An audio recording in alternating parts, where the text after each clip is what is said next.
ब्राह्मण जीवन का फाउंडेशन दिव्य बुद्धि और रूहानी दृष्टि। फाउंडेशन क्या है? आधार। तो वो आधार है। तो ब्राह्मण जीवन है जो अपना अलौकिक जीवन है, संगम युक्त है। बाबा के बच्चे बने हैं तो कौन सा जन्म है? ब्राह्मण जीवन। इस ब्राह्मण जीवन का आधार क्या आधार है? दिव्य बुद्धि और रूहानी दृष्टि।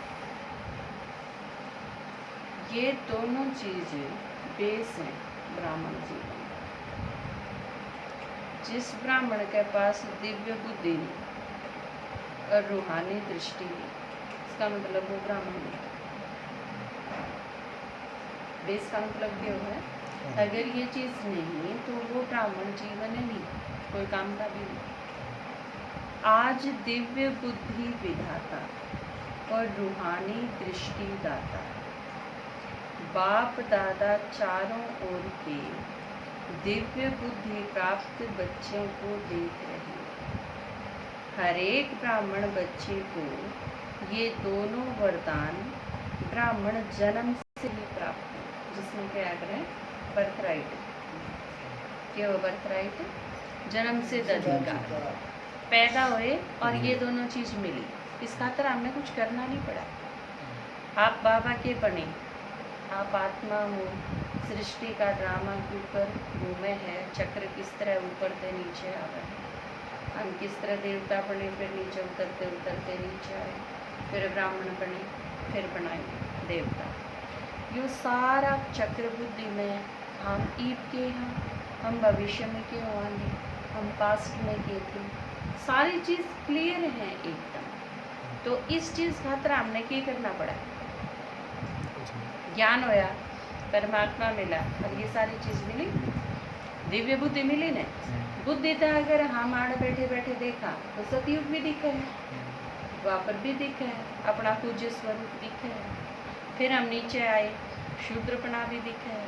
इसके बाद हम ब्राह्मण बने, वो भी दिखा है। इसके बाद फरिश्ता बनाएंगे, वो चीज़ भी दिखा है, बाबा बन के चला गया। उसके बाद हम परम धाम में जाएंगे, निराकारी रूप, वो भी दिखा है। तो दिव्य बुद्धि मिली ना, बिल्कुल सारी चीज़ क्लियर है। दूसरी चीज़ की मिली रूहानी दृष्टि, या भी जन्मते ही मिली है। इब तक के थे यो काका, यो ताऊ, यो चाचा, यो फूफा, कितनी सारी चीज़ थी। और बाबा ने बताया, ज्ञान सुनाया, और क्या बताया? तुम आत्मा, सारे आत्मा। जिससे बात करा वो भी आत्मा, जो बात करे वो भी आत्मा। बाप और बच्चे बस रूहानी दृष्टि पर। दिव्य बुद्धि और रूहानी दृष्टि ये बर्थ राइट में सबको मिले हुए हैं। ये वरदान ब्राह्मण जीवन का फाउंडेशन है। जीवन परिवर्तन व मर्जीवा जन्म, ब्राह्मण जीवन, इन दोनों प्राप्तियों को कहा जाता है। आप ब्राह्मण बने तो जीवन परिवर्तन। जीवन क्यों? किसने कमांगे जीवन? एक आदमी का सोचना, बोलना, करना, कर्म, संबंध, संपर्क, ये सारी चीज उसमें आ ली, इसे का नाम तो जीवन है। तो हम ब्राह्मण बने, संकल्प बदल गए। मैं आत्मा हूँ, मेरा बाप परमात्मा है, मेरा घर परम धाम है, मैंने सृष्टि का कल्याण करना है, मैंने सतयुगी देवता बनना है। संकल्प बदल गए, गोल बदल गए। बाबा ने याद करो, बाबा ने योगी है, बदल गए सारी चीज। कर्म बदल गए। पहले और जितने भी सांसारिक धंधे थे, दुनिया के काम थे, कि लोग देखो इन 24 घंटा ने उन्हें काम हम पूरा कर देंगे। हमने केला गए है, हम सोचा हम वो काम तो सारे करने हैं, लेकिन इसके साथ साथ और एक्स्ट्रा के करा। सेवा की करी के नहीं, क्लास करी के नहीं, बाबा याद करा के नहीं, कोई कर्मणा सेवा करी के नहीं, इसने गिना है कि मैं कर्ण में। वो देखो कर्म भी बदल गए, संबंध बदल गए, सारे अलौकिक परिवार के हैं, वो ये संबंध लागे नहीं, तो बाकी तो कोई आ गया घर में तो अटेंड कर लिया, किसी के चले गए कर्तव्य पूरा करना है तो वो नहीं पाया ही, नहीं तो इससे अलग कित है। दुनिया बदल गई तो सारा संसार हमारा ब्राह्मणपणे में सिमट गया, तो जीवन का परिवर्तन करवाएंगे नहीं। जीवन में जितनी सारी चीज़ है उन सब का परिवर्तन मतलब जीवन परिवर्तन। और दूसरी चीज़ के है मर्जीवा जन्म। एक तरह से वो जो जीवन था जिसमें हम पुराने ढलते थे, वो सारा पुराना उससे मर गया, उसका एंड हो गया, फिनिश हो गया सारा। तो बाबा यूँ को है, वैसे भी ये एक जन्म में 2 जन्म है। संसार के जन्म अगर गिनोगे सतयुग से लेके सतयुग 8, त्रेता 12, 21 द्वापर 42 कलयुग, तो कितने हुए? 83 जन्म हुए, 83 हुए ना। एक जन्म जो है वो शरीर से नहीं लग गया, वो यूँ जन्म है। शरीर तो 83वां ही है, लेकिन इसे में जन्म 84। तो यह चीज़ वैसे भी ब्राह्मण का एक नाम है द्विज। द्विज के वो है जो 2 बार जन्म लिया हो जिसने, तो ईसा संसार में तो हो ही नहीं सकता। 2 बार पैदा क्यों करोगा बिना मरे? 2 बार का जन्म का मतलब है, एक बार हम शूद्र रूप में जो थे वो जन्म था, उसे में बाबा आया तो ब्राह्मण बन गए, दूसरा जन्म है। तो ये दोनों प्राप्ति संगम की है, पास्ट जीवन और वर्तमान ब्राह्मण जीवन, दोनों का अंतर इन 2 बातों का विशेष है। और इन दोनों बातों में पुरुषार्थी का नंबर बनता है, उसने ये दोनों चीज कितनी धारण करी उस अनुसार नंबर बन जाए। नंबर वार क्या मैं बने हम बाबा ने तो ये दोनों चीज जन्म से अधिकार था तो दोनों दी, सारा थी बराबर थी।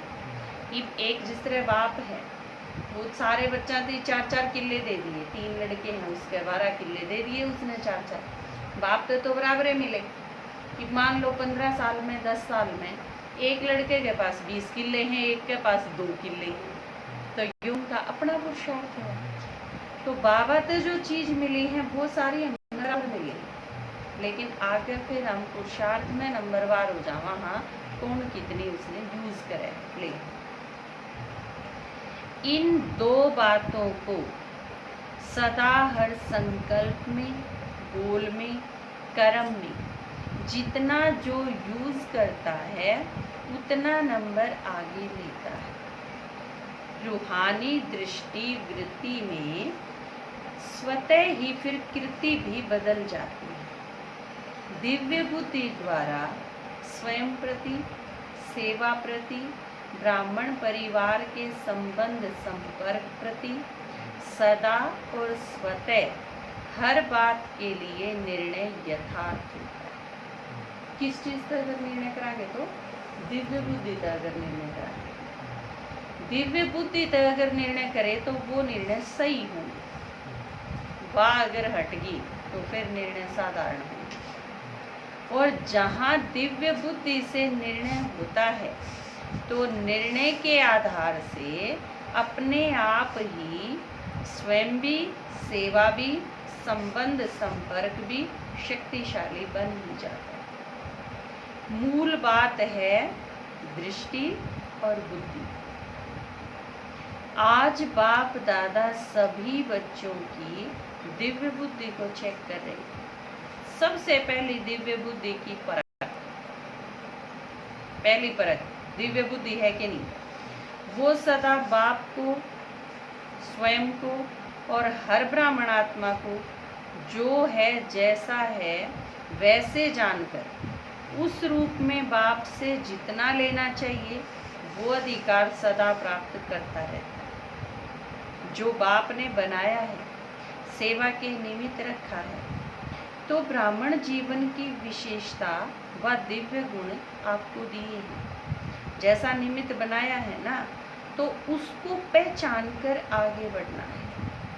साथ साथ हर ब्राह्मण आत्मा के साथ जो आत्मा जैसी विशेषता वाली है, जिस गुण वाली है, जिस सेवा के योग्य है उसी गति में चलने वाली है, हरेक को जो है जैसा है उस विधि से उसको आगे बढ़ाना। इसको कहते हैं बाप को, स्वयं को और ब्राह्मण आत्माओं को जो जैसा है उसको जानकर आगे बढ़ाना। ये है दिव्य बुद्धि की पहली परख। दिव्य बुद्धि अर्थात होली हंस। पीछे आपने सुना ना, पीछे बाबा ने मुरली चलाई थी होली हंस और होली हंस की विशेषता, दोनों चीज। क्योंकि हंस में विशेष क्या चीज हो गई है, परखण की शक्ति भी और निर्णय करने की शक्ति भी, दोनों गजब की दिखाई। हंस अर्थात स्वच्छ बुद्धि, और क्षीर और नील को वा मोती और पत्थर को पहचान कर मोती ग्रहण करने वाला। निर्णय की जब भी बात आओगी तो अच्छे जो निर्णायक हो उन खातर के यूज करा जा है विशेषण नीर क्षीर विवेके, निर्णायक मंडल बोला जाए ना। मतलब जो पानी में और दूध में फर्क कर सकें, खड़र खांड एक बाना हो, तो इन दोनों में जो फर्क है, हंस की विशेषता के दिखावे हैं। पानी और दूध में तो अलग अलग कर दे दोनों ने, कंकड़ और मोती में तो दोनों ने अलग अलग कर दे। जानते हैं ये कंकड़ है ये मोती है, और फिर वो मोती को ग्रहण करते हैं, कंकड़ को नहीं। इसलिए होली हंस, हंस किसकी सवारी दिखाया है, सरस्वती, मम्मा की। सरस्वती विद्या की देवी का वाहन है हंस। आप सभी ज्ञान स्वरूप हो ना, तो विद्यापति व विद्या देवी हो। ये वाहन दिव्य बुद्धि की निशानी है। आप सभी ब्राह्मण बुद्धि योग से तीनों लोकों की सैर करते, बुद्धि को भी वाहन कहते हैं। तो ये दिव्य बुद्धि का वाहन सबसे तेज गति वाला है। दिव्य बुद्धि को बुद्धि बल भी कहा जाता है, क्योंकि बुद्धि बल द्वारा ही बाप से सर्व शक्तियां कैच कर सकते हैं। किसका दिखाया है, विद्यापति कौन दिखाया, बुद्धि का देवता कौन दिखाया, गणेश। साइंस बल कितनी हद की कमाल दिखाती है। कई चीजें जो मानव को असंभव लगती वो संभव करके दिखा देते हैं। साइंस बुद्धि बल है, लेकिन दिव्य बुद्धि बल नहीं है, सांसारिक बुद्धि है। इसलिए इस संसार के प्रति, प्रकृति के प्रति सोच सकते हैं और कर सकते हैं, लेकिन दिव्य बुद्धि वाला मास्टर सर्वशक्तिवान बनता है। दिव्य बुद्धि से जो चाहो जैसे चाहो असंभव को संभव करने वाले हैं। दिव्य बुद्धि से हर कर्म में प्योर टचिंग अनुभव कर हर कर्म में सफलता का अनुभव कर सकते। दिव्य बुद्धि मतलब बाबा ने बुद्धि दी मानते ही ज्ञान प्रदान, ज्ञान बुद्धि में हमेशा है और बाबा से कनेक्शन क्लियर है। तो या दिव्य बुद्धि अगर है तो हम किसी सिचुएशन में, किसी परिस्थिति में होना, लेकिन बाबा हमने टच करेगा कि इस परिस्थिति में हमने क्या करना चाहिए। बाकी और कंसल्ट करने की जरूरत को नहीं। बाबा तो अगर कनेक्शन क्लियर है, हाँ जिनका बाबा के साथ कनेक्शन बिल्कुल क्लियर नहीं है उन्हें पूछने की जरूरत पड़े। नहीं तो बुद्धि ने अगर हम बिल्कुल क्लियर रखें, और लास्ट टाइम पे पेपर भी मारा के होगा, आखिरी टाइम पे आप पूछ हो नहीं सको।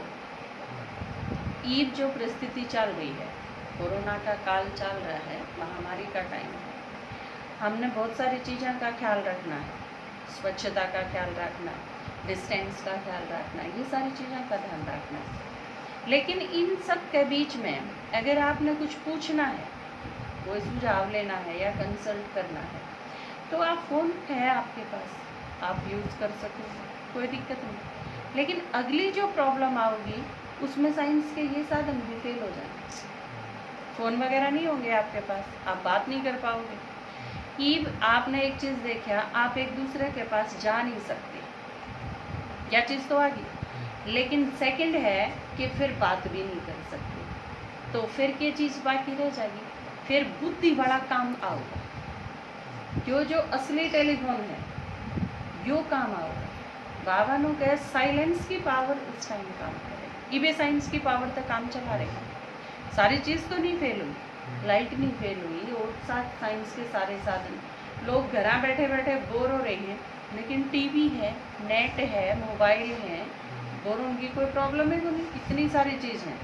दुनिया एक तरह से घर से बाहर जाना बंद हो गया, पर घर में जो दुनिया है, मोबाइल में जो सारा संसार, वो तो उनके आगे है, इजीली अवेलेबल है। तो वह चीज़ अगली जो प्रॉब्लम आओगी हमारे आगे, अगली जो समस्या होगी उसमें ये साइंस के साधन फेल होंगे, या तो कुछ भी को नहीं। साइंस के साधन फेल होंगे जब चुपचाप घर में बैठना होगा, किसी से बात भी नहीं कर सकते, किसी के पास जा भी नहीं सकते। दूसरी चीज़ क्या होगी, जब खाने नहीं होंगी सारी चीज़, प्रॉब्लम तो वे भी आऊँगी। जब खाने नहीं मिलेगा, ये भी तो आपने सब कुछ मिला है, सारी चीज़ तो है आपने, लेकिन आप उस चीज़ का अंदाज़ा लगाओ ना।